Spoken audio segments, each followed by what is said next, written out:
Bom, senhores, senhoras, vamos dar início à primeira de uma série de encontros, onde o nosso objetivo é apresentar o livro Alfa Bravo Brasil, Crimes Violentos contra o Patrimônio. E para iniciar essa sequência de encontros, que estarão registrados aqui no canal do Alfa Bravo no YouTube, nós vamos receber hoje o senhor André Vasconcelos, promotor de justiça em Passos de Minas, e também o senhor tenente-coronel Marcos Pacola, tenente-coronel da Polícia Militar do Estado de Mato Grosso. Bom, vou dar boas-vindas para os senhores e também já convidá-los a fazer a primeira fala, e a gente vai ter um diálogo aqui a três, né? E pode ficar à vontade, André. Perfeitamente, Lucélio. Uma ótima noite aí, né? Obrigado pela introdução aí, pela conversa. Pacola, tenente Coronel Pacola, um grande prazer dividir esse espaço aqui contigo, né? Nos conhecemos aí há algum tempo, né? Dividimos essa responsabilidade de ter assinado prefácios de um livro pesado, né? Que contém aí um conhecimento, uma expertise, né? Uma experiência pessoal, né? Muito sofrimento, né, cara? Muita lições aprendidas a ferro e fogo, né? E que foi uma honra, né? Ter sido convidado para isso, e uma honra igual ter tido esse prazer aí de dividir essa responsabilidade de apresentar um livro, né? Digamos, com essa ambição, né? E acho que a ambição foi atingida, né, de falar sobre crimes tão complicados, né, sobre um fenômeno criminoso tão complexo, tão complicado e tão mal entendido, né. Eu acho que essa obra tem a virtude, dentre várias outras, de aproximar, né, a comunidade de segurança pública e a comunidade da justiça, né, criminal, do entendimento melhor dessa modalidade, né. Então, é uma ótima noite. Só, Lucélio, eu sou promotor aqui em Piuí, e eu faço parte do GAECO Passos, né? A gente fica aqui próximo, e até só para já fazendo só me adentrando um pouquinho mais nessa introdução, né? Que era só uma boa noite, mas depois eu passo a palavra para o Pacola, tá? Exatamente em Piuí, no dia 7 de abril de 2018, por volta da 1h da manhã, era de uma sexta para um sábado, que aconteceu o crime mais grave que aconteceu nessa comarca, né? Eu estou aqui há 16 anos, e então, mais ou menos 20 homens armados, né, invadiram a cidade, dominaram a cidade durante mais de 1 hora, inúmeros, centenas ou milhares de disparos foram efetuados, as forças de segurança não tiveram qualquer chance de reação, e eu presenciei tudo isso, né, de longe, de uma casa que era estrategicamente colocada, assim, né? Se eu soubesse o que estava acontecendo e soubesse o que fazer, eu teria a chance de ter visualizado muita coisa, porque era uma casa no alto, eu estava junto de um amigo meu, a minha família tinha acabado de sair de lá, vindo para casa, acabado assim, fazia 1 hora, 2 horas que eles tinham saído, e eu estava tomando uma cerveja com um amigo meu e, de repente, começou o tiroteio. Depois de uns 20 minutos desse tiroteio, 2 ou 3 estrondos, eram as bombas, né? Eles dominaram a área bancária e explodiram o Banco do Brasil e a Caixa Econômica Federal. E disso, né, depois de 3 ou 4 dias, um outro grupo, que eu imaginava que, obviamente, na minha cabeça até então, obviamente era o mesmo grupo, atacou Passos, que é uma cidade maior, né, que tem um batalhão da PM, tem uma delegacia regional da Polícia Civil, e dominou a cidade, né, esses já usando, né, os que vieram aqui tinham fuzis 762, 556, os de lá já usavam .50, já eram o grupo, né, grupos, digamos assim, mais articulados, mais especializados, e em virtude dessa ocorrência, né, a gente teve a sorte, né,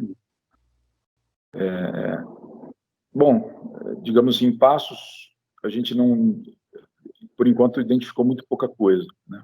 Em Piuí, a gente teve a sorte, vou dizer, né, modéstia à parte, a competência, né, pelo trabalho de prender 5 pessoas envolvidas, 2, 3 dias depois, recuperar a parte do armamento deles, né?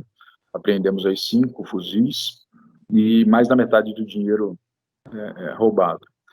E isso, o entendimento, né, a necessidade de entendimento desse fenômeno criminoso, a revolta que isso causa, a sensação de impotência, né? Isso tudo fez com que, e acho que também essa questão de a gente ter identificado e prendido esses criminosos, trouxe alguns integrantes do AB, do AB Brasil, né, do Alfa Bravo, para cá, né, vieram nos conhecer e nos brindar com o conhecimento, né. Desde então, eu comecei a me aprofundar na curiosidade disso daí, né, desse entendimento, e né, depois participei do INPOI com vocês, né, tive o prazer de conhecê-los pessoalmente lá e fazer uma palestra e escutar tantas outras e entender, né, como funciona essa ponta da lança, né, como que funcionam as operações especiais e quem são essas pessoas, né, que estão por trás dessas fardas, né, desses capacetes balísticos, desse conhecimento todo. E depois anônimos. Exatamente, cara, exatamente. E depois disso, fazer esse prefácio. Então, é um boa noite mais longo, né? Mas Tá só que entalado isso aí faz tempo já, né?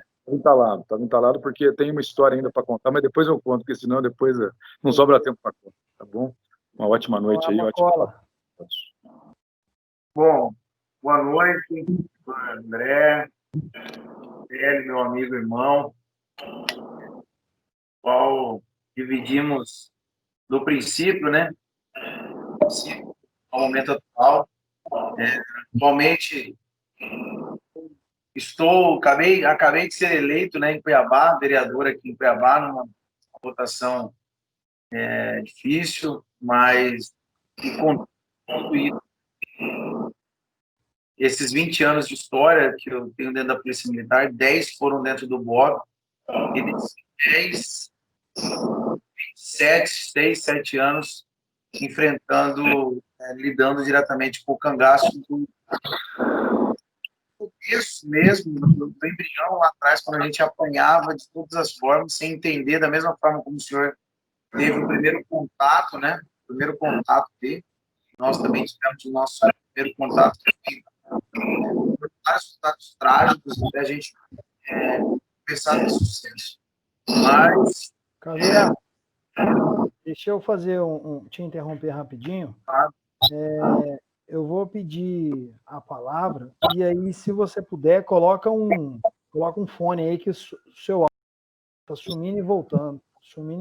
Aí tá difícil a compreensão. Eu acho que não tempo, né?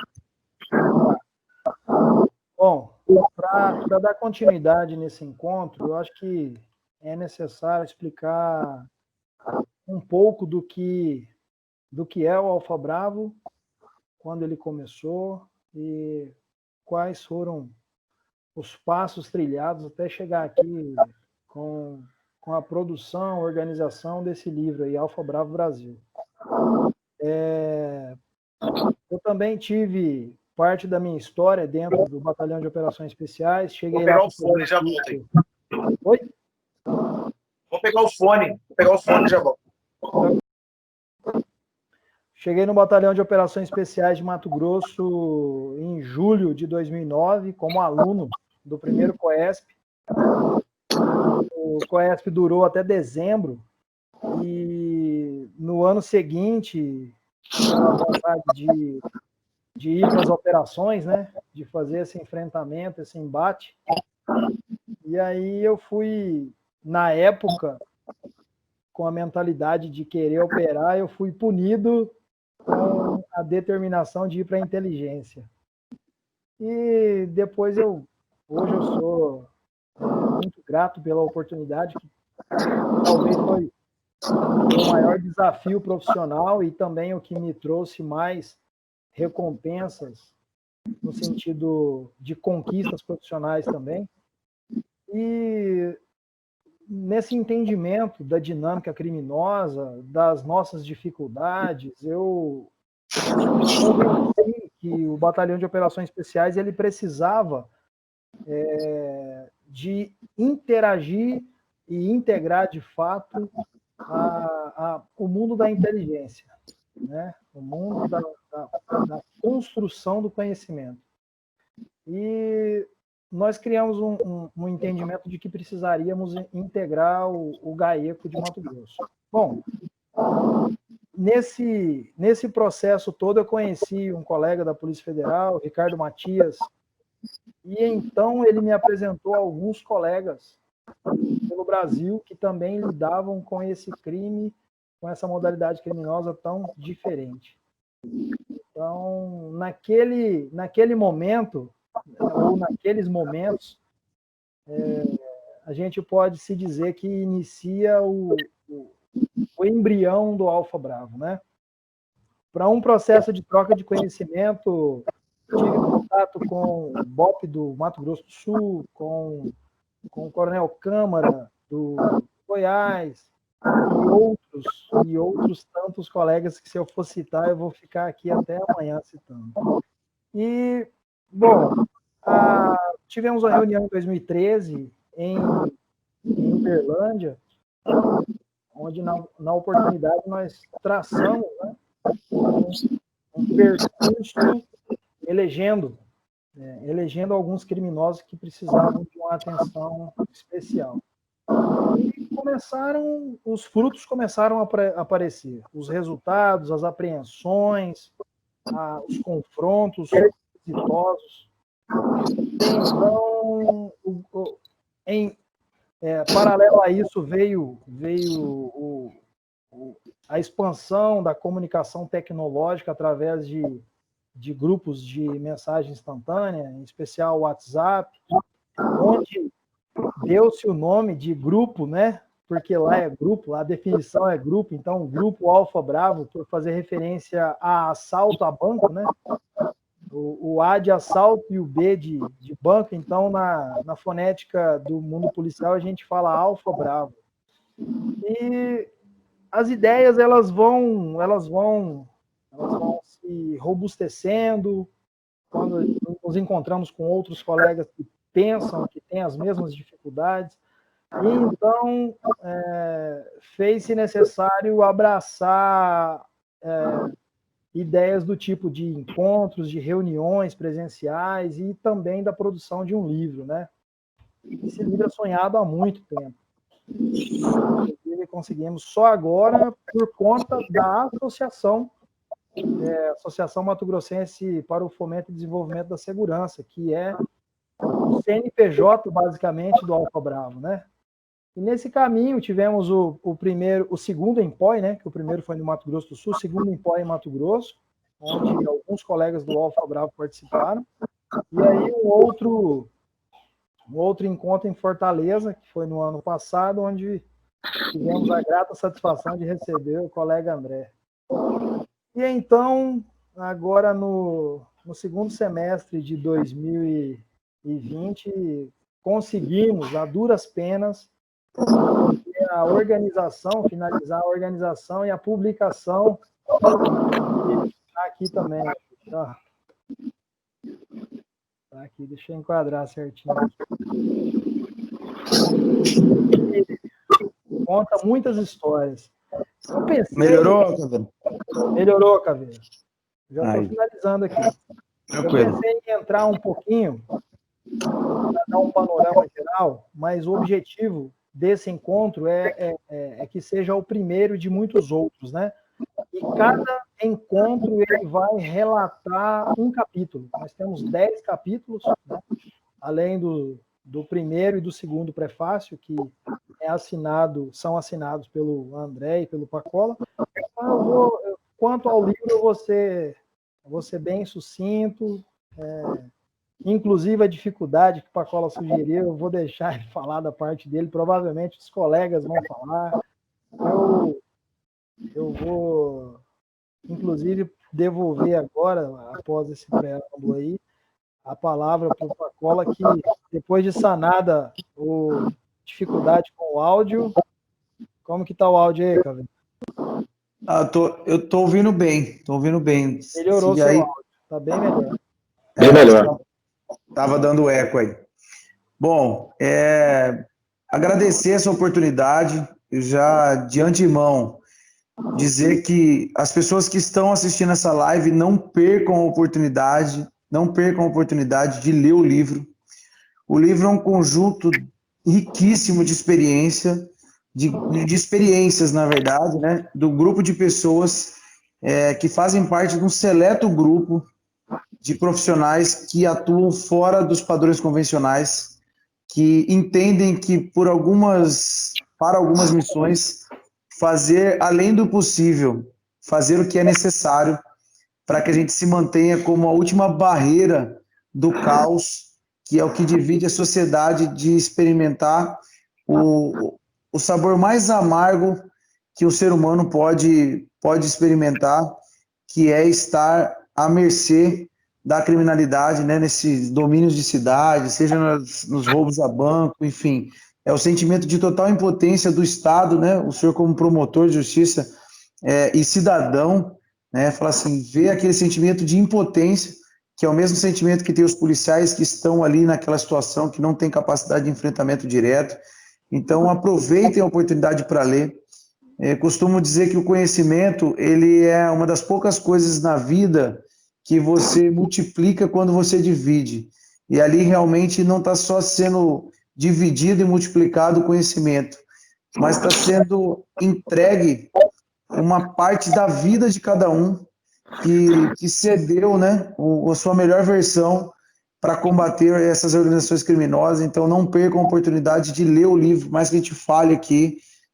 Todos nós tivemos muita dificuldade de escrever, ainda que capítulos, ainda que prefácio, porque nós não paramos as nossas atividades, nós tivemos que parar momentos de convívio familiar, momentos de convívios extra-trabalho, para poder deixar um pouquinho dessa vivência para vocês. Entendam que esse livro é um ponto muito pequeno de congruência entre três mundos que nós vivemos: do mundo ideal, que é o que a sociedade espera viver, do mundo real, que é o que a gente vive, e do mundo legal, que é o que está previsto ali nas normas, nas normativas, nas legislações que nós temos no Brasil. Então, esse livro é aquele pequeno ponto de congruência desses três mundos que nós relatamos de maneira muito sincera, e que é uma leitura que não tem precedentes. Para quem viveu, talvez, né, como apaixonado pelo assunto e como sobrevivente de todas essas experiências,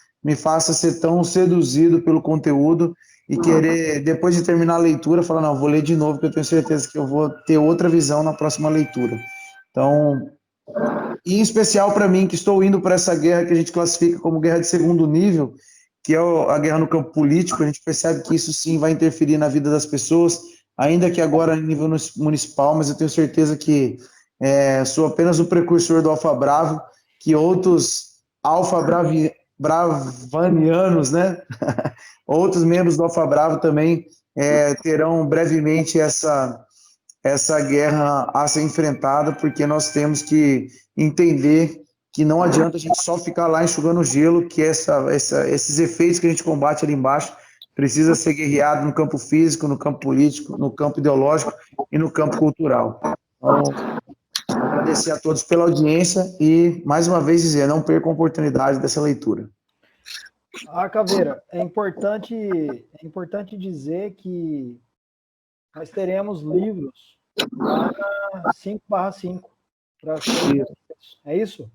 Isso. Para quem mora em Cuiabá, pode procurar a Forcion, vai estar disponível também nas duas lojas, no CPA e no centro, tá? Na 5/5 Forcion, do Centro de Treinamento Tático também, pode procurar o livro Alfa Bravo, físico, aqueles que tiverem interesse, que moram aqui em Cuiabá, pode procurar nas lojas que estará disponível para venda lá. Beleza, vou devolver a bola agora para o André. André, eu acho que naquela fala inicial ali, que você fala dos eventos que você presenciou, eu queria que você, se possível, tentar explicar se foi de fato isso que te trouxe para o mundo, como que deu. Você começou a dizer ali que ali você conheceu alguns membros do Alfa Bravo. Eu queria que você discorresse um pouco mais sobre sobre essa trajetória de envolvimento com roubo a banco, com os crimes violentos contra o patrimônio, etc. Célio, realmente, né? Como o Pacola disse, como você disse, né? E como a gente lê no livro e fica muito claro, é um dia que marca a vida de uma pessoa, né? Marca a vida de uma cidade, de uma comunidade, da segurança pública, né? É um fenômeno criminoso que a gente não acredita que está acontecendo, né? Por mais que Minas Gerais estivesse assolada, né? Em 2018, estava acontecendo para tudo quanto é lado, 2017, 2018. Então a gente falava que aqui a gente ainda estava, por sorte, ou por, sei lá, né, por alguma estrutura, alguma diferença da cidade, a gente não tinha sido atingido. Então, né, ninguém se preparou para isso, né? Como até hoje, de vez em quando, não está, né, apesar dos esforços aí, né? Apesar de vez em quando se sentir enxugando gelo, ainda não está preparado do jeito que a gente ainda gostaria. Então, um dia chegou, né? E esse dia chegou e, pô, aqueles momentos, né, que duram uma hora, mas que é uma eternidade, marcaram muito. E tem um caso específico, né?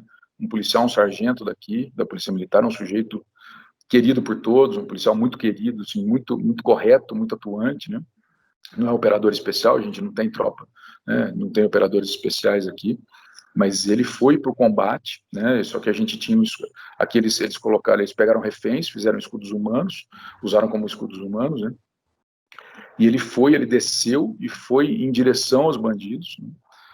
E em um momento quero crer, de desespero, né? Vendo a morte iminente, ele mandava áudios para os policiais, para os irmãos dele que estavam tentando se colocar em alguma situação de entender o que estava acontecendo, né?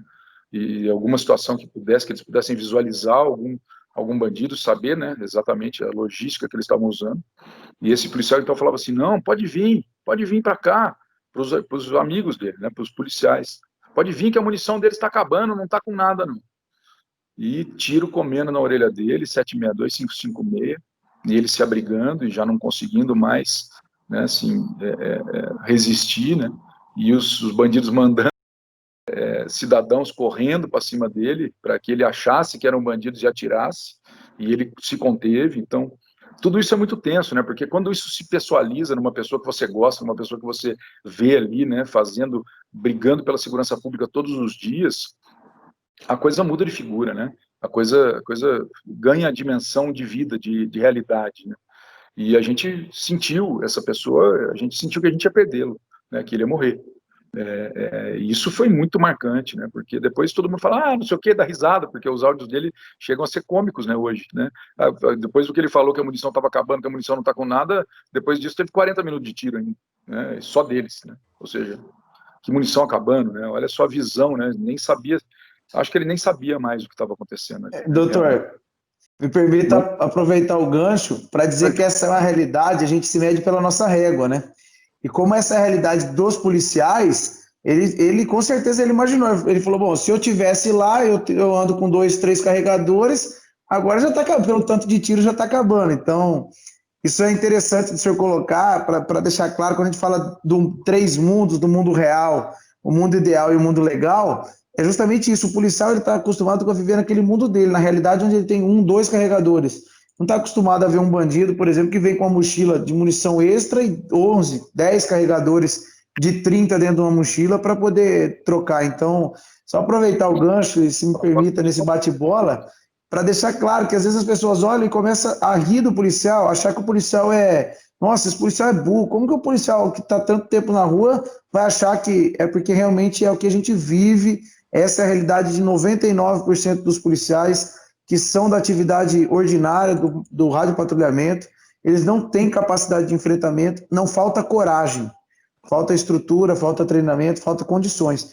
Então nós temos realmente heróis, e quando a gente fala de operador especial, nós não temos nesses locais pessoas que têm técnica, equipamento e treinamento de operações especiais, mas tem coragem e espírito que talvez alguns operadores que estão em grupos de operações especiais não tenham de enfrentamento, como a gente tem inúmeros casos a nível Brasil, de operadores que definiram a ocorrência justamente por essa coragem, esse altruísmo, né, dessa dinâmica de desejar o combate. Desculpa interromper, só para que, como a gente tem pessoas assistindo, É importante deixar claro isso, porque senão ainda fica achando que o policial, né, é um policial que sem noção ou coisa do gênero, né, que é a realidade mesmo da né? polícia. Mas, assim, apesar de ser realmente, reconhecidamente, um sujeito extremamente corajoso, né, voluntarioso, sobre todos os aspectos que ele já foi testado, né, ele tem uma coragem muito acima da média do ser humano, ele é um ser humano.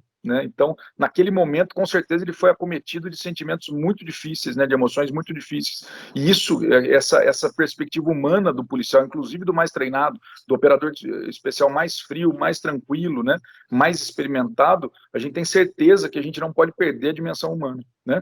E isso eu fui entendendo isso ao longo do tempo, né, através do exercício da confiança plena, da narrativa de que pessoas como vocês me contam, né, falam, ó, o combate é assim, né, o sentimento é mais ou menos esse, de vez em quando alguém trava, mesmo pessoa experimentada, ou seja, a gente tira aquela áurea, né, de que a pessoa, ela vai conseguir fazer tudo a todo momento, né, tudo perfeito, ela vai ter aquela visão além do alcance, né, não existe isso, né, a pessoa, por mais treinada que seja, tem as limitações dela, e diante de um combate, de uma morte, né, iminente, todos ficam com a visão de túnel, né, e a coisa muda. Né? Então, isso também me acrescentou muito, né, como ser humano e como profissional da justiça, né, porque esse exercício da empatia, a partir do momento que a gente confia na narrativa de alguém, né, e o Alfa Bravo foi responsável por isso, e depois agora eu entro diretamente, Célio, na sua pergunta, quem veio me visitar aqui foi o Ricardo Matias, né, esse monstro, né, da segurança pública, né,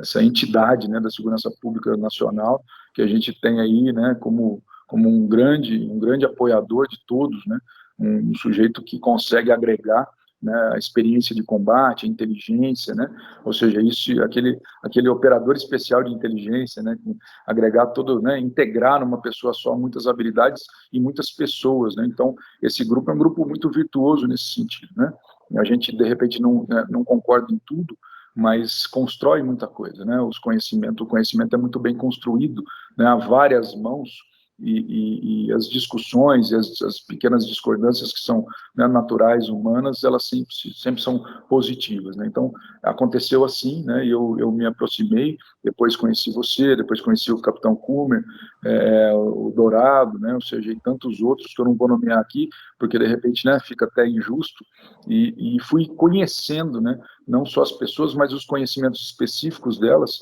e lendo o que elas se dispõem a escrever, realmente é encantador, né? Assim, é estimulante, né? E daí eu fiz o meu prefácio, né? E vou falar sobre ele, porque senão a gente vai conversar aqui sobre essas coisas da vida. Tá muito bom falar, mas eu acho que a gente tem que dar um pouquinho, né, do spoiler aí do livro, para que a gente entre nas questões um pouco mais técnicas, né? Para o pessoal ver o que mais ou menos se fez, né? Nessa obra, né? Então, assim, eu realmente, né, no dia 7 de abril de 2018, me abriu a cabeça, né, para um fenômeno criminoso, e eu fiquei pensando, depois de ler todos os artigos do livro, numa coisa que eu seria como eu poderia agregar alguma coisa, né? Eu quis tentar fazer um resumo de tudo que eu vi, né, e das coisas que mais me instigaram, dentre as coisas que mais me instigam, né, a forma de melhorar, né? O que fazer para melhorar, para que esse combate a esse tipo de crime ele realmente tenha um upgrade, né? Então eu dividi o prefácio. Posso falar direto sobre isso, Célio? Posso falar? Claro, Vocês aberto querem? com você. Eu dividi essa necessidade de evolução, né, do combate a esse fenômeno criminal, basicamente em 3 pontos, tá? Na evolução da legislação acerca dos crimes violentos, né? Então, a legislação precisa melhorar, né? Nós não temos nem o tipo penal específico, né? Esses caras acabam condenados por roubo, por furto qualificado, né? Penas de 4, 5, 6 anos. Aqui, é nosso exemplo, depois, se der tempo, eu até falo sobre esse caso concreto. A evolução, então, a segunda evolução, essa é a primeira, a segunda evolução seria na forma como as instituições de segurança pública, incluídas todas as polícias, o Ministério Público, o Poder Judiciário, combatem esses crimes, ou seja, a evolução no tipo de combate, né, no tipo de enfrentamento, inclusive jurídico, e também uma questão da fragilidade jurídica do policial, né, do combatente, que eventualmente vai enfrentar essa situação, uma evolução do entendimento jurídico dos operadores do direito penal acerca das circunstâncias que envolvem esses crimes. especialmente no que diz respeito aos procedimentos policiais necessários para o combate eficaz deles. Porque de vez em quando a gente fala que o policial tem que reagir, né? Ele só pode reagir. Para a polícia, não sei o quê, eu sempre achei isso, né? E achei que não existia outra forma de ver. E eu fui apresentado a uma situação que, a situação concreta diz, é impossível você dialogar com uma pessoa que tem reféns como escudo humanos, porque eles não querem nada com reféns, só querem que a polícia tenha dificuldade de chegar e de atirar. E eles atiram de longe, de vez em quando com rifles de precisão, no mínimo com 5,56, que dá um tiro de precisão na mão de um cara minimamente treinado, dá um tiro tranquilo, fatal a quantos metros? Sei lá, 100, 200, 300? Né? Ou seja, como manter, como verbalizar, como falar, polícia, para, não existe essa possibilidade. Né? Eles não estão dispostos a isso. Pelo contrário, né? Eles se negam a isso. Manda, Sérgio. Nesse sentido aí, é importante a gente acender uma luzinha de alerta que muitas polícias pelo Brasil ainda têm nos seus procedimentos operacionais padrão a previsão que o policial, aquele policial que está com a pistola lá, que o Pacola citou, ele tem a previsão de que aquela guarnição tem que ir para a porta do banco e verbalizar, para que verbalizar de forma firme, para que o criminoso ele deixe o intento criminoso. Mas, e nós temos um exemplo aí em Minas também, eu não lembro o nome da cidade agora, que o policial ele foi para uma esquina próxima do banco, se deparou com os criminosos em fuga, Cabo Antônio, né? Cabo Antônio, né? Em cima de uma caminhonete, e aí ele, com a arma na mão, não pôde fazer nada, os criminosos alvejaram ele morreu no local. Ele não conseguiu se abrigar, né? Aquela cena é muito triste, né? Era muito triste. Aquilo lá é o resultado típico do que prevê alguns POPs, e não são poucos, das nossas polícias militares, que inevitavelmente enfrentarão o primeiro acionamento, né? Atenderão o primeiro chamamento da sociedade. Desculpa aí a interferência, mas eu achei oportuno fazer esse... E eu volto novamente a reforçar os 3 mundos. Quem escreve esse tipo de procedimento é um cara que nunca deve ter ouvido um tiro de fuzil nem no estande de tiro. Nunca, muito menos ver, como eu vi em Comodoro, o cara com uma AK-47 goiabado do outro lado da rua, atrás do Uno, colocar um fuzil por cima e vir atirando assim, ó. Então, o cara nunca viu um tiro nem do lado dele pro lado do alvo. E vai lá escrever e falar o que o policial tem que fazer. Então, a gente tá cansado de ver essas coisas e por esses motivos que nós estamos, né, saindo para escrever, para colocar a cara, para dizer não é assim, buscarmos essa credibilidade e essa notoriedade como autoridade do assunto mesmo, e ter, né, os senhores promotores hoje que conseguem compreender a dinâmica, não só do enfrentamento, mas a dinâmica do todo. O senhor falou da legislação, de evoluir a legislação também para a questão, né, penal, do processo penal, e reforçar uma coisa que o Lucério sempre fala muito, e a gente vem batendo, né, principalmente os efeitos mariposa, depois eu vou falar a respeito disso, a síndrome da mariposa, mas de alguns operadores da polícia, né, em especial do setor de investigação, que vão revelar as formalidades ou as formas, os procedimentos e processos de produção de prova. Então, acho que mais grave do que o crime que o próprio criminoso comete é uma pessoa que vai a público revelar como são os procedimentos e os processos para se produzir provas, ou seja... Como é que se pega o criminoso, né? Daí ele não vai isso daí é um dos crimes mais graves que pode existir por qualquer agente de polícia, por agente público. Isso aí é spoiler do Alfa Bravo 2. Então pula aí, vamos... Aproveitando também, para deixar uma provocação, o colega policial que estiver vendo esse bate-papo aqui sobre esses problemas tão relevantes, tenha a curiosidade de procurar a sua polícia e verificar o POP que trata do atendimento de ocorrência de roubo a banco. Provavelmente muitos dos senhores encontrarão algo nesse sentido que eu acabei de dizer. Mas vai lá, Andrezão, desculpa ter interrompido. Não, perfeito. Então, assim, eu dividi, né, essa necessidade de evolução em três grupos, né? E a primeira foi a evolução da legislação. Eu vou passar mais rápido nesse aqui, porque senão a gente vai, né, conversar muitas horas aqui.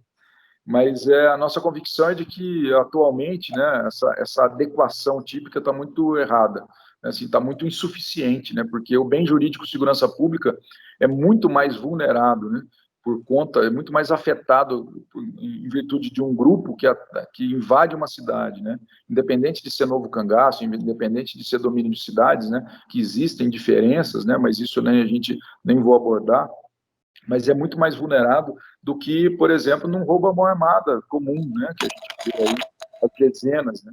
Então, é um fenômeno criminoso muito mais grave, e ele tem sido apenado de uma forma muito semelhante, né. Então, acho que a gente está na hora, e eu não vou entrar na questão do terrorismo, eu não iria, se fosse legislador, tentar emplacar isso como terrorismo, por mais que eu ache, que eu tenha convicção, né, e tenha sentido o terror que isso causa. Né, mas isso aí vai para uma questão muito ideológica, né, isso aí vai ficar, porque vai ser criminalização, de repente, do movimento social, vai ter aquelas coisas, aquela polarização de direita e esquerda que a gente está cansado de ver, que não tem construído nada. Então, eu iria, né, pela construção de um tipo com aquelas elementares, mais de 6 ou 8 pessoas, não sei, né, seria uma construção, né, armamento de alto poder de fogo, uso de explosivos, né, ou seja, essas elementares já diferenciariam, já seriam capazes de montar um tipo penal, né, e esse tipo penal, na minha opinião, teria que ter uma pena mínima, no mínimo igual do latrocínio, que é de 20 anos, e a máxima de 40, né, em regime fechado, ou seja, já seria o mínimo, assim, aquele crime já seria, o sujeito pega 20 anos, menos mal, né, é pouco, né, é o tipo de criminoso que vários deles não vão, infelizmente, eles não vão se recuperar, não porque o sistema, não sei o quê, porque eles não querem, eles já fizeram a opção deles, a profissão deles é cometer crime, né, e só crescer, né, nessa escalada criminosa. Então, eu acho que é o mínimo, né, que depois de muito pensar e muito conversar com os senhores, eu acho que a gente podia ir, né, por esse caminho. Então, é uma necessidade de evolução, eu não sou legislador, mas fica aqui a dica, né, para o Tenente Coronel Pacola, que agora é um legislador ainda municipal, né, Pacola? Mas já, né, assim, em todos os contatos, e assim, a gente tem que tentar achar um caminho mais curto, né, não um atalho, né, não uma coisa mal feita, nem né, nada mal feito, estou falando mais curto para que a gente evite alguns obstáculos previsíveis, né, e eu acho que o caminho de ir pelo terrorismo, de caracterizar como terrorismo, é um caminho muito complicado, politicamente falando, né, não, assim, não vou nem entrar na questão jurídica, porque daí várias pessoas têm posicionamentos que eu respeito, entendo, respeito, até concordo em parte, mas é uma sensação, é um sentimento que eu tenho que, de repente, indo para um tipo penal comum, né, teria ser, como chamaria, domínio de cidades, não sei, né, mas com essas elementares, né, assim, a violência praticada dessa forma, né, e com um grupo maior, com um tipo de armamento, ou seja, para realmente separar isso do roubo comum, né, do furto com uma explosão, que isso não tem nada a ver com roubo, isso não tem nada a ver, né, com um roubo comum, com um furto mediante explosivo, né. Então, essa seria a necessidade de evolução da legislação, né. A segunda necessidade de evolução seria na forma de combate aos crimes. Aí entra exatamente onde os senhores são os especialistas, né. Ou seja, primeiro, né, tem aquela velha sequência, né, o ideal, né, da segurança pública, a inteligência, evitar e antecipar, né. Só que alguns desses caras, né, por mais que a gente conheça profissionais tão destacados que conseguem antecipar a ação de fantasmas, né, porque assim, esses caras são quase fantasmas, né, você pega um Zequinha da vida, né, um sujeito assim, o cara vira uma lenda, né, ninguém sabe direito quem é, não sabe o nome, não sabe como é que tá, faz 10 anos que ninguém vê, né, então é difícil antecipar um sujeito desse, né, não é fácil, mas dentro do Alfa Bravo de outros grupos, existe gente que consegue, né, por incrível que pareça, né, mas nem sempre, né? Então, antecipar o ideal, sim, né? Se não der, né, para evitar, plano de defesa, para reagir imediatamente, né, e impedir o sucesso ou atrapalhar o plano de fuga, deixar vestígios, etc. Né? Ou seja, essa é a forma de reação mediante a constatação de que não conseguimos antecipar, né? E se, né, mesmo com isso, né, não conseguimos reagir a contento, vai nos restar investigar o caso, né? Agora, o fato é que se a gente não tiver imposto qualquer dificuldade para eles, e eles vierem com o plano deles, que o plano é muito bem elaborado, é a nata do planejamento criminoso nacional, né? São planejadores, eles são planejadores por excelência, né? Eles não brincam em serviço, eles são muito bons no que fazem. Infelizmente, nós temos adversários que, se nós menosprezarmos eles, nós vamos com a bala, né? Em termos de coletividade, em termos de segurança pública e em termos de ser humano que for para o combate desavisado também, né? Então, até investigar é quase impossível se o plano deles der tudo certo, porque eles não vão deixar vestígio. Eles não vêm aqui para deixar a marca de DNA em lugar nenhum, né? Então, ou seja, as ferramentas que a gente usa, mesmo porque são expostas pela síndrome da mariposa ali, várias eles já conhecem, ou seja, né, gente muito bem informada, né, infelizmente. Então, se a gente não der uma quebradinha nesse plano de fuga, mas o plano de defesa foi colocado em prática, mas a gente não conseguiu evitar, né? Eles conseguiram o intento deles lá, beleza, tal, pode acontecer, né? Mas alguma coisa eles deixaram para trás, né? Diante de uma reação, né, escalonada e proporcional e necessária da segurança pública. Então, eu também não vou ficar falando muito sobre plano de defesa, porque realmente, né, eu aprendi que foi com vocês isso, né? Então, eu só falei que é necessário e depois de muito pensar, né, sobre essa capacidade, sobre essa necessidade de reação, né, com a questão do atirador designado, né, com o ser que bloqueia, atirador designado, e a parte jurídica vem aí, né, eu realmente me convenci que essa proatividade da segurança pública, né, da atividade, ela é necessária, e ela é a reação proporcional do Estado. Ela é o mínimo necessário.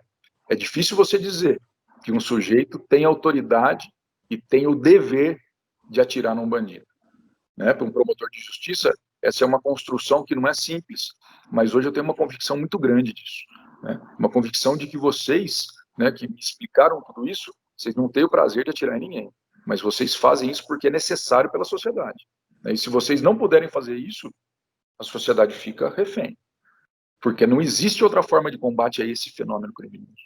Se a gente não consegue antecipar, o ideal é antecipar, beleza, mas mesmo antecipando, vai dar ordem de parada, o sujeito tem uma metralhadora .50, ele vai parar? E se ele não parar e começar a atirar? E se colocar numa doutor, posição... se permita-me aproveitar a fala do senhor e dizer que né? Eu estou me intrometendo no lugar onde eu não conheço nada, viu, Não, mas não é que não... Mais importante do que conhecer, doutor, é demonstrar essa busca por desejo de conhecer, né?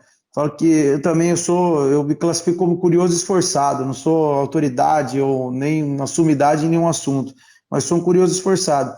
Mas vindo de um promotor de justiça, essa fala ela é muito importante, porque enquanto nós falamos, parece que é algo que nós estamos defendendo, algo que a gente acredita, e que a gente fala assim, ninguém gosta, tem prazer de...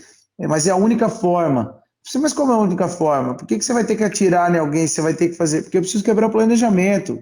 Se eu não derrubar alguém que está ali do lado de fora, se eu não tiver condição mínima de levar para ele a insegurança ou desestruturar o planejamento dele, eu não tenho a menor condição de fazer qualquer tipo de enfrentamento. Eu estou falando da primeira resposta, daquele policial que está ali, que é da Força Tática, ou que é do próprio rádio patrulhamento, como aconteceu na Bahia, que tinha ali um fuzil curioso, né, de dominar um pouco o domínio da luneta e conseguir desestruturar uma ação toda com um único disparo.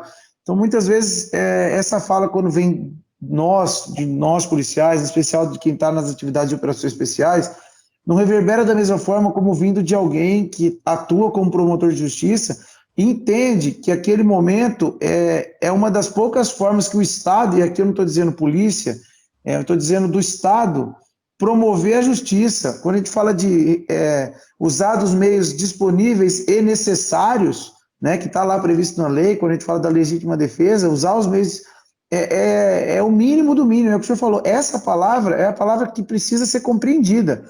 É o mínimo que se tem a fazer, não é o máximo, é o mínimo. Eu vou te fazer um parênteses, porque eu acredito que o policial pode agir em legítima defesa até numa situação dessa, mas eu acho que a essência da ação da segurança pública, né, que se exerce, né, que é um direito social, né, fundamental social de todos nós, né, que é exercido, né, pela polícia, mas eu acho que o policial, quando age assim, ele age no dever, no estrito cumprimento do dever legal. Porque se fosse para se proteger, ou a vida dele, porque o domínio de cidades, normalmente, ele não afeta diretamente. O policial não sai da unidade dele para combater o domínio de cidades, achando que ele vai salvar a vida de alguém. E nem muito menos a dele. Porque se fosse para salvar a dele, ele ficava quietinho. Mas ele vai para impor a autoridade estatal, né? Porque senão a gente vai deixar. A gente simplesmente vai falar assim, olha, não tem outro jeito do que combater, certo? Combater vai poder causar a morte, a gente não pode matar. Então nós vamos deixar. Porque se não puder combater, a gente vai lá para morrer. Se não puder atirar antes, a gente vai lá para morrer. Então, assim, é uma coisa que, assim, eu não vejo, eu vejo a legítima defesa circunstancial. Porque ele pode, sim, estar atuando em legítima defesa a hora que ele começa a tomar tiro, né? Ou que alguém aponta para ele alguma coisa, pode ser, né, atual ou iminente, né, a agressão, né, a injusta agressão. Mas eu vejo, sim, essa questão da dicotomia entre o direito individual fundamental, o direito à vida do cidadão que está ali, por mais que seja criminoso, né, mas o direito de segurança pública é um direito social fundamental da mesma forma. E esses direitos, eles estão colidindo. E o que fazer? O Estado tem que agir.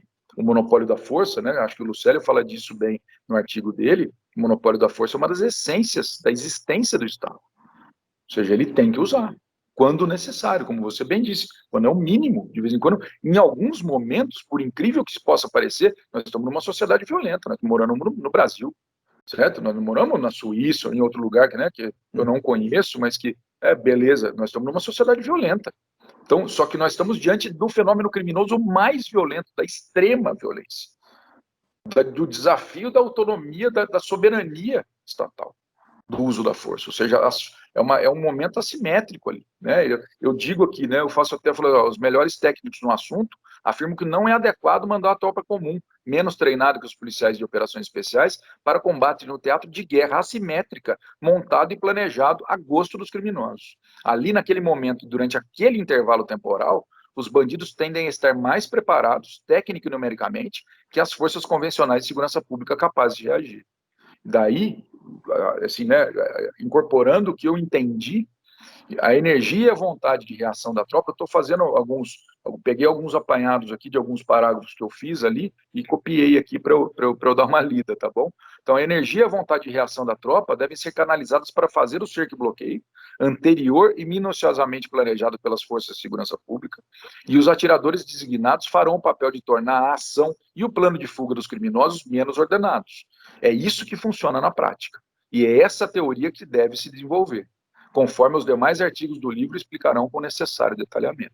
Então, sim, isso tudo tem um embasamento jurídico, né? Que eu estava mostrando para o Lucélio que o Alfa Bravo está do lado do Direito e Razão, que é o livro básico do garantismo, que está do lado do garantismo penal integral, certo? Ou seja, não tem nada que saia da linha.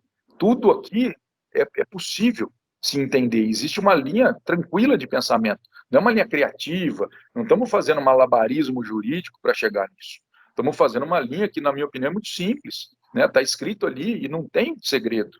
Qualquer um que lê vai entender. Não precisa falar, não, porque o cara gosta, não. Simplesmente é uma situação, né? Hoje, um dos maiores juristas do mundo, que é o Alexis, que é um sujeito que fala que a dimensão objetiva dos direitos fundamentais, por exemplo, o direito à segurança pública, que é um direito social, esses deveres estatais de garantir os direitos fundamentais, é uma das coisas mais importantes das últimas décadas para o mundo todo. Ou seja, não é uma coisa isolada aqui, um entendimento específico para deixar o policial dar o tiro, é uma necessidade do Estado. Certo? Não é Na verdade, essa dificuldade de entender esse conceito é aqui, né? Porque lá, quando a gente olha principalmente para os Estados Unidos, né? A aplicação de soluções letais, elas são mais utilizadas. Sim, elas são mais comuns. Em contextos que, se você pega o mesmo problema lá e traz para a nossa realidade de entendimento jurídico, o nosso policial seria execrado, com certeza. Ele teria muito mais problemas jurídicos, né? A fragilidade, né? A gente fala sobre isso, né? É de onde vem a fragilidade, né?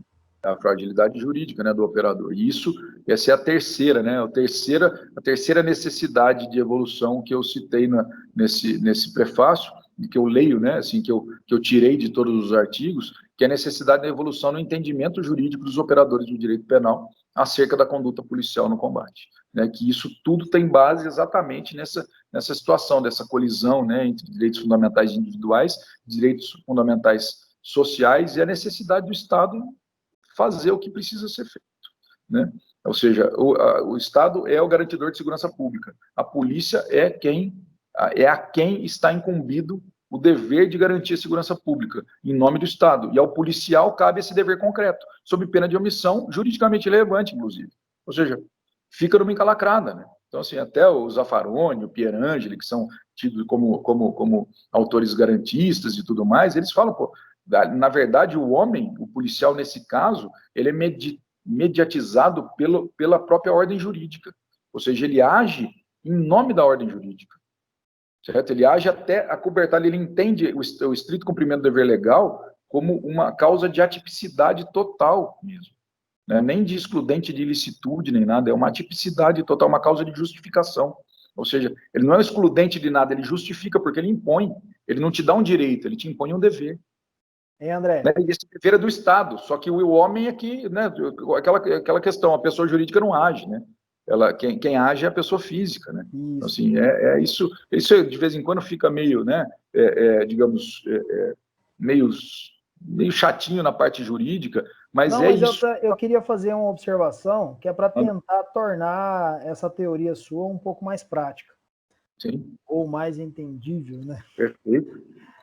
É que quando você fala de agir, nós não podemos entender esse agir, essa ação, com aquela conduta de ir para a porta do banco. Não, de jeito nenhum. Esse agir, ele tem que ser, no mínimo, semelhante ao planejamento dos criminosos, a articulação deles. Só assim nós vamos conseguir fazer uma ação tão planejada ou tão relevante em termos táticos quanto os criminosos. Potencialmente eficaz, né, Lucélio? Porque exatamente, senão que o resultado vai ser a eficiência. Eu uso um termo para ficar mais compreensível, Caveira, quando estou dando palestra e falando com os policiais que trabalham, né, no interior, principalmente mais vulneráveis, e eu falo o seguinte, até o policial apaisano, nós precisamos ter 3 coisas em mente. O policial não pode confundir ação, reação e resistência. Ir para frente do banco não é agir nem reagir, é resistir. E quando você resiste, a gente vai para o ponto de ruptura. Você vai resistir até onde é possível resistir. E é impossível fazer esse enfrentamento. Então, o policial precisa compreender que ele precisa agir de maneira preventiva, que é produzir o plano, treinar, reagir, que é estruturar pontos de bloqueio, cerco e o uso do atirador designado. E o resistir é uma ação que vai, naquele momento emocional, entre a coragem e a vontade de fazer ser mais do que ele é possível. Então, para que... né, jeito não é possível, né, Pacola? Daquele jeito. Isso, então, para os policiais que estão acompanhando e conseguir compreender, nós não estamos dizendo para o policial se acovardar, muito pelo contrário. Agir com sabedoria, de maneira preventiva e planejada, resistir não tem sabedoria. Reagir, aí sim, é colocar a ação de maneira planejada após o evento crítico. Então, reagir é de maneira planejada, agir é de maneira preventiva e resistir é emocional. A gente vai passar a linha da brabeza e da coragem para a linha da burrice e do suicídio. Então, a gente tem que tomar bastante cuidado para não deixar isso... E para usar um exemplo prático, Caveira, eu falo do Vietnã, né? A ação de força, a ação de vigor, no caso das tropas americanas no Vietnã, era imbatível com o exército vietnamita. Porém, utilizando esse arranjo que você acabou de descrever, eles conseguiam fazer frente e causar muitas baixas no exército norte-americano. Então, nós precisamos, eu até falo, eu abordo também a teoria de guerrilha, né? Nós precisamos entender que na nossa fragilidade, naquele momento lá, por exemplo, em Piuí, em Passos, qual é a fragilidade da nossa... tem muitas cidades que tem 2, 3 policiais de serviço. Como que eu vou fazer frente a 10 criminosos armados de fuzil? Fazendo ações planejadas. Aliás, executando ações planejadas. Previamente planejadas. Perfeitamente. Exatamente. Como tem vários policiais... Mais uma vez. Como tem vários policiais acompanhando, eu gostaria de deixar para eles, sempre que você for fazer seu planejamento, pensar, e assim como o exemplo do Vietnã, fala que existem 4 elementos no cenário do teatro de operações. Nós, né, que são os aliados, o ambiente, os inimigos e terceiros da cena. O único que a gente não pode utilizar a nosso favor são os nossos inimigos, que são os nossos adversários.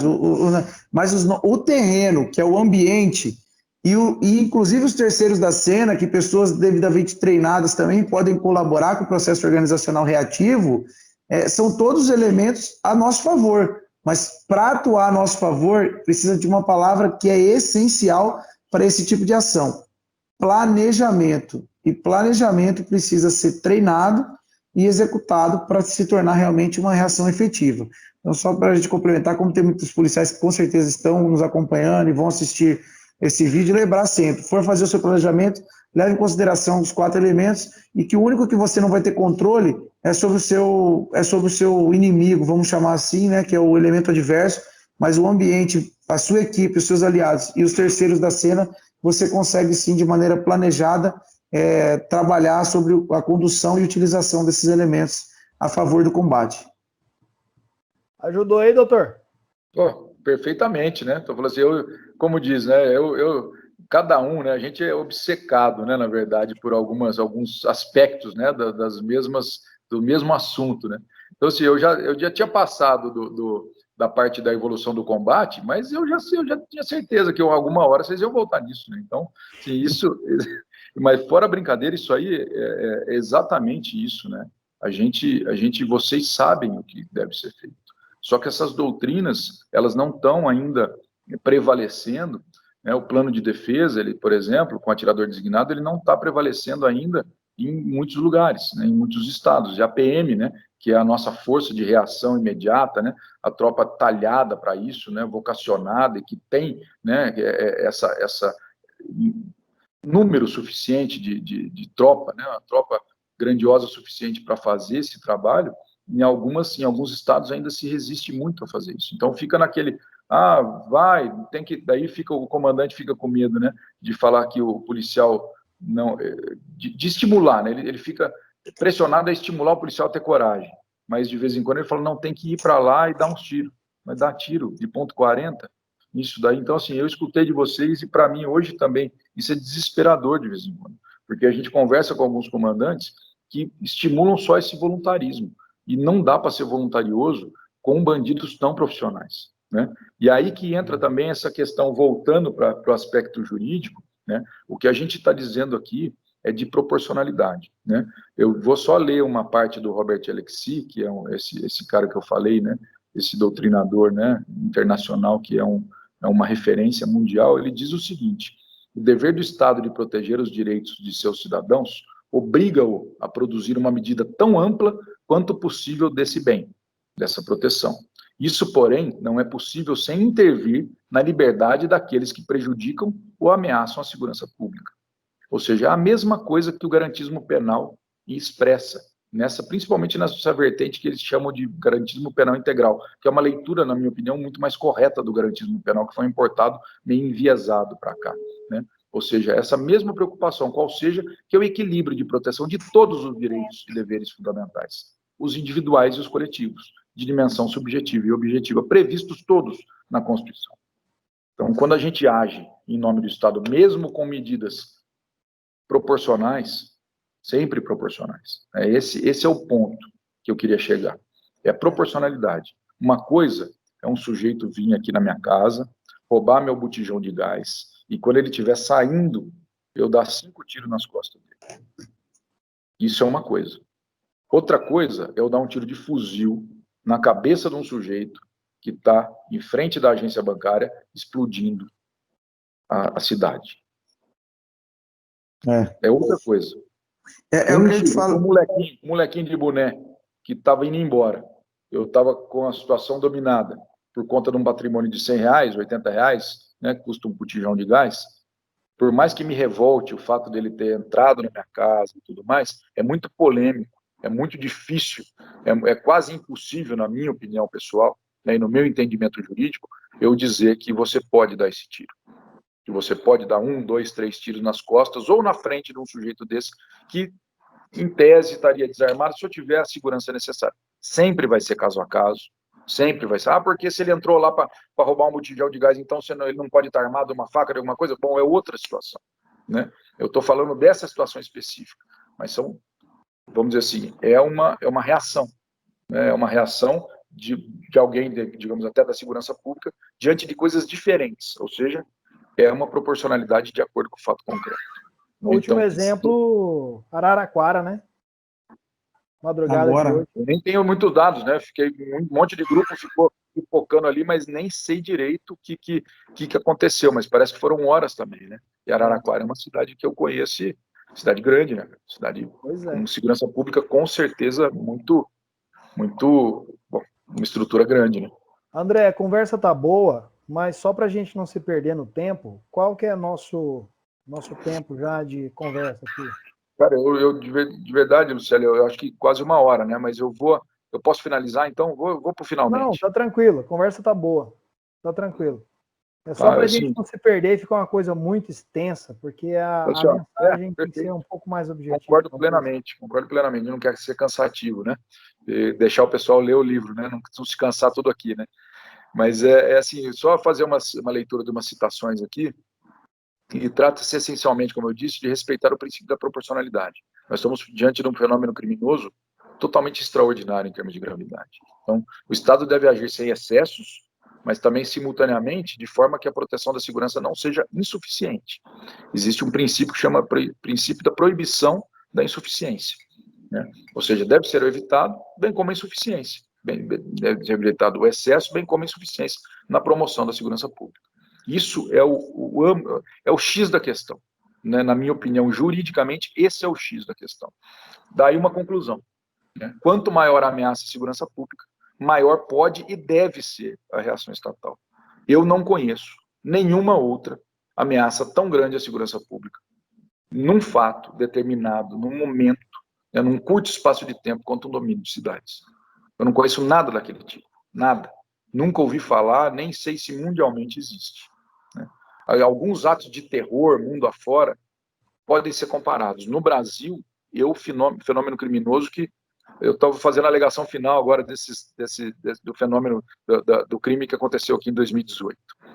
E a gente falando sobre isso, falou assim, é o crime mais grave da história da cidade. É o crime que abalou todo mundo. Mas tudo a gente esquece, o tempo apaga o sentimento, até a saudade, de vez em quando, de um ente querido, aquilo diminui, né, o tempo diminui. Então não vai apagar o impacto que aquilo lá causou? Apaga. Mas vai ver se a comunidade pensa em viver aquilo lá de novo. O pavor que aquilo lá causa, ou seja, é o crime mais grave da história de uma cidade, né? Assim, isso, doutor, graças a Deus, esse policial que o senhor citou, ele ficou vivo. Ficou vivo.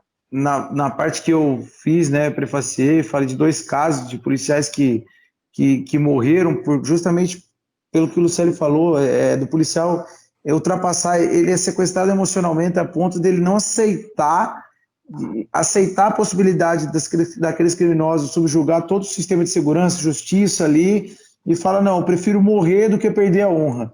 E assim aconteceu com o Iporã, assim aconteceu com o Maia, que foi o que me motivou quando eu fui em Guiratinga e vi aquele policial jovem morto que tinha recém sido refém num crime anterior, e naquele momento o crime assolava o estado. A gente chegou a ter 2 assaltos no mesmo mês aqui no Mato Grosso, 150 terminais de autoatendimento explodidos no auge. 2 no mesmo dia, assim, era um negócio que o estado do Mato Grosso passou a ser número absoluto, o estado com o maior número de ação, e a gente se via numa impotência gigantesca de andar de preto no mato, de correr em volta do rabo, de não ter o mínimo de estratégia de planejamento, e que nos forçou, assim como o senhor falou, né, em algum momento algo aconteceu que tocou a sua vida, e aí eu falo de tocar além da matéria, né, do espírito, da gente falar, não é possível, isso não está acontecendo, é justamente esse sentimento. E eu coloco isso também no livro, quando eu vi a farda dele no canto, eu peguei o colete dele e levantei, assim, eu vi o corpo dele coberto, do policial ali dentro daquela cidadezinha, e a hora que eu levantei o colete, eu vi o colete perfurado, assim, falar, isso não é verdade, entendeu? Não, falei, a gente não vai conseguir fazer nada. E naquele dia, eu coloco isso no livro, e naquele dia, eu jurei, dentro daquela sala, que não seria em vão, que ele não teria morrido por nada, que não seria mais um número, mais um policial, que simplesmente seria um RG a menos dentro da polícia. E passei a dedicar, graças a Deus, pessoas como o Lucélio e vários outros acreditaram que a gente precisava fazer alguma coisa, e nós, por eles, por todos os outros policiais que já tombaram nesse combate, nós mudamos. Eu falo que eu tenho muito orgulho de dizer que jamais foi eu, muito longe, foi nós, de pessoas que acreditaram no mesmo propósito e que decidiram que era muito mais do que enfrentar criminosos, era resgatar a honra da segurança pública de Mato Grosso. E que nós precisássemos. O Célio usa muito um vídeo de uma professora que fala que enquanto os homens do bem, ou os homens de bem, não tiverem a mesma coragem e não tiverem as mesmas atitudes que tem os homens maus de fazerem o que tem necessidade de ser feito, né, ou de atuarem de maneira a resgatar o domínio mesmo da situação, e aí acho que é por isso, dentro da segurança pública, dentro da política, dentro da justiça, enfim, Goleman fala dos 2% da humanidade, né, da mostra humana, que vão estar dispostos a fazer, e eu acho que o Alfa Bravo é isso, a essência do Alfa Bravo é congregar. Matias é um dos homens não falo que nem de operações especiais, de forças especiais de segurança. Ele criou um exército, entre aspas, irregular, não da atuação ilegal, mas da atuação não corriqueira, de maneira de conseguir agregar pessoas do setor privado, do setor de justiça, da segurança pública, de várias instituições, de acreditarem que é um enfrentamento que a gente precisa fazer, que é multidisciplinar e multidimensional. Então, é uma satisfação. Acho que isso daqui, para mim, é muito mais do que um livro, muito mais do que palavras. É a realização de um sonho, é a realização de uma promessa que eu fiz em cima de um cadáver de um jovem que poderia ter sido eu, poderia ter sido outro policial, e que essa vida é muito importante, em especial para a família dele. Então, é por essas famílias, é por essas pessoas que a gente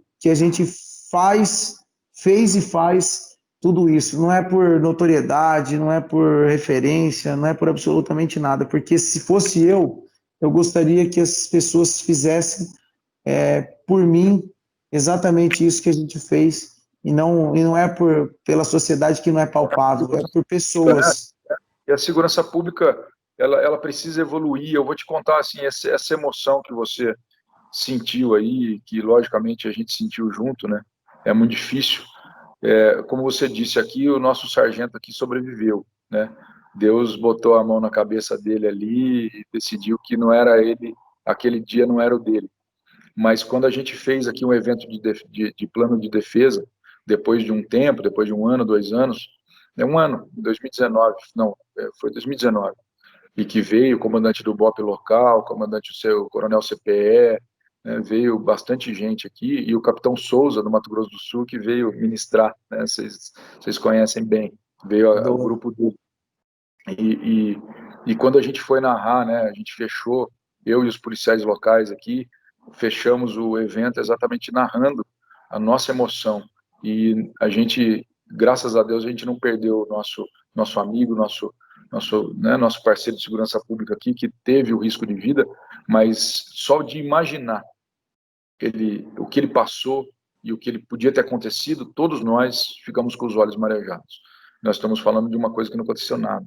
Ele não se machucou, né? Ele está bem, está vivo, pode criar o filho dele, pode valorizar a esposa dele, ou seja, né, é uma situação totalmente diferente, mas só de imaginar a perda, né, diante daquela situação totalmente de impotência mesmo de todos nós, né, assim, profissionais experimentados, né, nos emocionamos. Então, assim, eu lamento muito, né, cada covardia que esses criminosos fizeram na vida, né, mas eu vejo assim, né, não é uma vingança estatal, é um tratamento proporcional, né, eu vejo isso com muita tranquilidade, né, assim, tranquilidade, assim, com muita tristeza, com sentimentos muito difíceis, mas como Estado, como aplicador do direito, eu vejo isso com a serenidade da justiça. Isso necessário. é justo. Da coerência, né? Exatamente, é justo e necessário. O que vocês fizeram, de repente até por uma motivação pessoal, né, de dar uma satisfação para aquela família, foi evoluir a segurança pública, né, não foi se vingar, foi evoluir a segurança pública. Vocês fizeram uma diferença, motivados, de repente, até pela raiva, alguma coisa, mas vocês fizeram o quê? Vocês aplicaram o princípio da proporcionalidade. Opa, agora o que funciona? É o plano de defesa. O que a gente vai... Porque a motivação é sempre pessoal, né? Assim, essa raiva, né, essa mágoa, ela pode ter te impulsionado. Eu tenho certeza, pelas histórias que eu já escutei, mas efetivamente o que vocês fizeram, que serviu, né, de motor para vocês, e vocês conseguiram construir isso, né, que está acontecendo. Mas tem muito para acontecer ainda.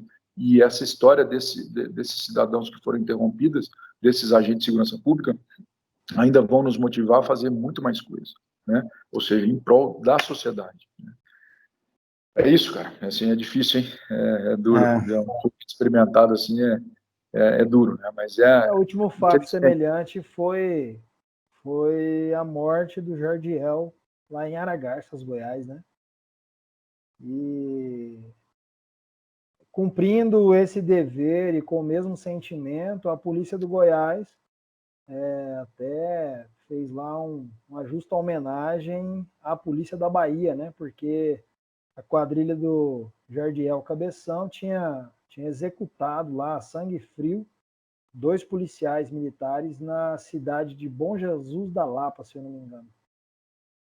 E é a vida se repetindo nas novas histórias, nos novos enredos, e o problema é o mesmo, né? O problema é o problema é que esse tipo de criminoso, né, o perfil deles é de não se entregar, né, eles não têm conversa, né, cara? Eles podendo, né, eles tendo um mínimo de chance de reação, eles vão reagir, e vão reagir de uma forma que não dá para ficar esperando, porque, infelizmente, normalmente eles são bons atiradores, eles são bons de fugir do mato. Esse é o trabalho deles, né? Esse é o trabalho deles, então eles fazem muito bem. Então, né, a gente realmente muito... Eu falo, não é trabalho, é ocupação. É porque trabalho é dignificado, é ocupação. Eles se ocupam para fazer o mal. Mas, bom, Célio, eu gostaria, até por conta do horário, já tem quase uma hora e pouco aqui já de live, de reunião, né? E não sei como vai ser a condução, mas eu também tenho já um compromisso que me aguarda aqui, tá na cobrança, e eu gostaria de, mais uma vez, reforçar a todos que estão acompanhando, que acompanham, que não só de se alimentar desse conteúdo do livro, de ler o livro, de conhecer um pouco dessas histórias, dessas vivências, não histórias, das vivências, das experiências vividas, mas também a vocês, policiais civis, militares, promotores de justiça, magistrados, enfim, que têm um pouco dessa vivência e que podem, de alguma forma, deixar uma contribuição em dedicar alguns minutos, algumas horas, e também escrever. Façam isso, façam, porque é uma experiência que é difícil, mas é a grande diferença entre o sacrifício e o sofrimento. Não foi sofrimento, foi sacrifício, porque existia um propósito, e acho que esse é o grande legado que a gente vai deixar, não só o que a gente fez, mas o que as pessoas vão saber como foi feito e por que foi feito, né? Porque uma coisa é dizer, no estado de Mato Grosso, hoje a gente tem uma situação razoável ou aceitável, mas como foi o caminho para chegar nessa situação? Nós saímos de lá, né, da referência nacional, para chegar nessa equação hoje aceitável, razoável. Teve muita gente, teve muito sangue, teve muito suor, teve muita lágrima, e pode ter certeza que não foi uma pessoa. Se alguém disser que foi A, foi B, foi C, é mentira. Foi um grupo de pessoas, e com certeza muitas pessoas que nem citadas estão nos livros, outras pessoas que muita gente não vai saber, mas que com certeza vieram com uma missão de vida, e participaram ativamente de tudo isso, construíram, como o senhor falou, uma sociedade melhor, uma segurança pública melhor, seja por qual motivação, levou cada um se mobilizar, se juntar, e cada um na sua crença, mas eu acredito que Deus coloca as pessoas entram nas nossas vidas por acaso, mas não é por acaso que elas permanecem, e o que nos une é muito maior do que o que nos afasta da função de promotor, na função de policial, na função, são os nossos valores, são os nossos ideais. Tenho certeza absoluta que se nós estivéssemos na função de promotor, talvez estaríamos fazendo com a mesma galhardia, com o mesmo propósito que o senhor faz, e vice-versa, se o senhor estivesse na nossa função como policial, por oportunidade, por vontade, enfim, também estaria fazendo enfrentamento no mesmo nível. E é por esses motivos que hoje estamos nós três aqui reunidos, fazendo essa reunião virtual e deixando mais um pouco de contribuição. Primeira de muitas. Conte sempre conosco aí agora nessa jornada, independente de onde estiver, né, nós estaremos prontos para servir e para ajudar não no que for possível, mas em tudo que for necessário. Beleza. Tenente Coronel Pacola, Tenente Coronel Lucélio, assim, eu realmente, a minha vida como integrante da segurança pública teve uma guinada muito grande em virtude do conhecimento de profissionais, né, que pensam, escrevem, né, e se entregam nesse nível, né, para a sociedade, para a segurança pública. Assim, eu agradeço mesmo e quero, né, compartilhar essa experiência, esse conhecimento, né, essa confiança, tudo isso com muito mais gente, né? A gente tenta mobilizar o máximo de pessoas possíveis para realmente vir beber, né, nessa fonte, discordar e conversar, ou seja, né, construir conjuntamente, né? E realmente quero crer que as coisas têm que ser construídas assim, né? Não é fácil, não é simples, todos nós temos muita ocupação, as pessoas de vez em quando ficam fazendo mais do mesmo, porque é muita coisa para fazer, né? A rotina é muito pesada, mas é muito bom quando a gente traz mais uma pessoa, né? Mais duas, mais três, e as pessoas vão entendendo realmente, né? Esse exercício de empatia que esse grupo faz, né? De se colocar no lugar do outro, né? De se identificar, né? Realmente, assim, o que você falou, né, Paco? Eu não sei se eu teria, para falar bem a verdade, se eu teria coragem de ser um policial, né, no nível que vocês são, porque realmente é uma missão difícil, né? Assim, eu gosto de treinar no stand e tudo, mas até ali eu fico adrenalizado, né? Não tem ninguém atirando em mim. Então é um sentimento assim, eu gosto de realmente essa questão da empatia é uma coisa que eu levo muito a sério na vida, porque é muito fácil a gente falar, né? E é muito fácil a gente teorizar depois, se a pessoa acertou ou errou, depois, né? Com o papel na mão, com zero de risco, né? Pessoal, né? De vida, né? E com tempo para tomar decisão, né? Acho que isso muda muito, né? A questão da quantidade, né? De noradrenalina, de cortisol, né? Eu não lembro dos nomes, eu já li essas coisas que invadem o corpo humano no momento, né? Do medo, da tensão, e num átimo de segundo você ter que tomar uma decisão ali que pode te colocar, né, frágil juridicamente, né? Então acho que esses dias a gente estava brincando, falou assim, até o VAR, né, num jogo de futebol é recomendado haver numa velocidade normal, né, as coisas, não só na câmera lenta, né? Então, a gente, indo de trás para frente, né, a gente, de repente, pode achar que a situação do outro era muito confortável, era muito fácil, que ele não podia errar, né? Eu acho que a profissão, né, do policial, principalmente do policial que está num momento ali agudo, né, ela é muito delicada, né? Então, isso é que me leva aí a querer ajudar a evoluir esses POPs, né, a conversar, a entender, né, e não tem essa perspectiva humana, ela não pode sair da frente, né? Eu até no prefácio ali, eu coloco uma parte de uma música do Gonzaguinha, que é Guerreiro Menino, fala, guerreiros são pessoas, são fortes, são frágeis, né? Guerreiros são meninos no fundo do peito, né? Então todo mundo, ninguém pede, né, aquele menino dentro de si e tudo mais, mas existe uma função que é a ponta da espada, né?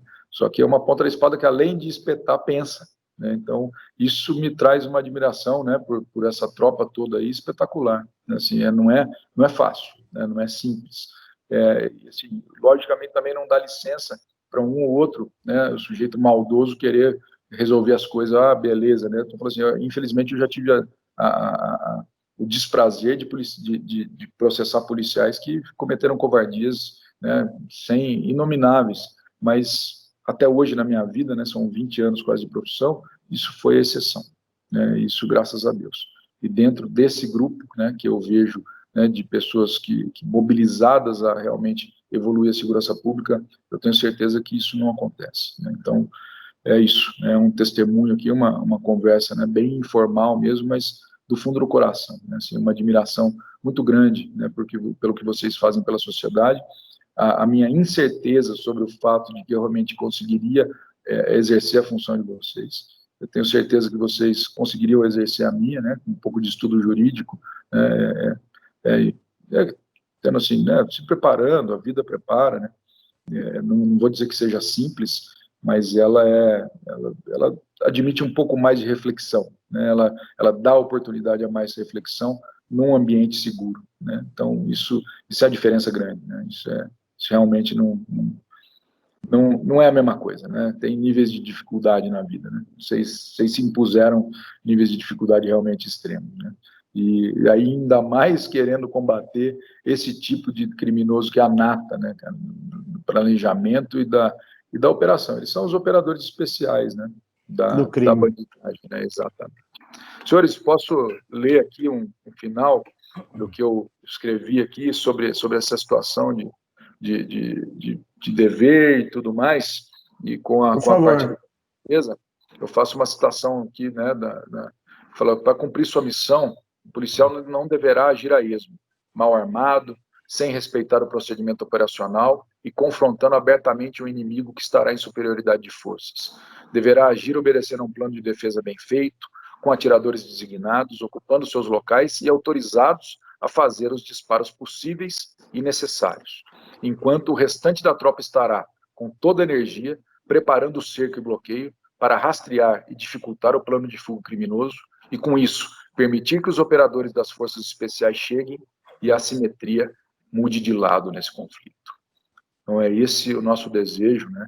Esse é o que a gente espera que, na parte da evolução do combate, aconteça, e é isso que eu entendo que existe fundamento jurídico na proporcionalidade, na proibição da insuficiência, e eu tenho certeza que não é uma criação jurídica, né, estrambólica, nem nada disso, é uma coisa totalmente responsável, mas, logicamente, a fragilidade e o risco ainda existem, porque, né, o entendimento jurídico é diversificado, né, mas cada vez mais a tentativa de mobilização, de conscientização de que esse fenômeno criminoso merece esse tipo de tratamento, né, e esse tipo de evolução em todos esses aspectos, é uma certeza que eu tenho, né? Então, fica aqui esse grande abraço, essa admiração muito grande por todo esse grupo, né, esses policiais, essas pessoas que fazem da segurança pública a sua vida, né, dão a sua vida por isso, né, todo o seu melhor tempo, né, bom, fica aqui todo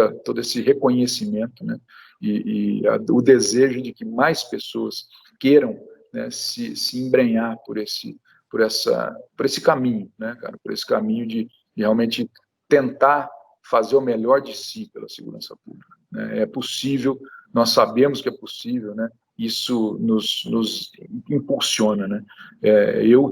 Vou dar mais um depoimento aqui, quero encerrar assim, eu tive uma satisfação muito grande, né? Assim, a minha vida profissional mudou muito depois que eu conheci, né, essa forma e essa integração efetiva, né, porque ela se mostra realmente eficaz para a segurança pública, né? Os conhecimentos aumentaram muito e essa noção, né, da dificuldade da função do outro veio muito mais real. Isso me trouxe assim uma tranquilidade, uma serenidade e ao mesmo tempo uma vontade de trabalhar mais e melhor muito grande. Então, é tudo que a gente precisa, né? Eu tenho mais 20 anos de carreira aí, né? Se é que um dia a gente vai aposentar, né? Mas eu tenho mais 20 anos de carreira, eu quero que eles sejam todos com essa mesma vibração que eu sinto hoje. Muito obrigado mesmo por compartilhar os conhecimentos. Obrigado, André. Eu agradeço em nome do Grupo Alfa Bravo. O senhor tem nos ajudado muito, tem engrandecido essa dinâmica do nosso grupo. Obrigado também, Pacola. Obrigado pela Tamo junto, Caveira. vibração e pela emoção, meu irmão. Compartilhamos de tudo isso aí. O livro, o link da editora, a gente vai deixar na descrição do vídeo. Editora CRV. Vamos deixar o link dela lá, que já dá direto no livro. Lá tem a opção do livro digital e também o livro físico. Senhores, muito obrigado e até a próxima. Deus quiser. Obrigado, Tamo junto. Até a próxima. Valeu. Um abraço.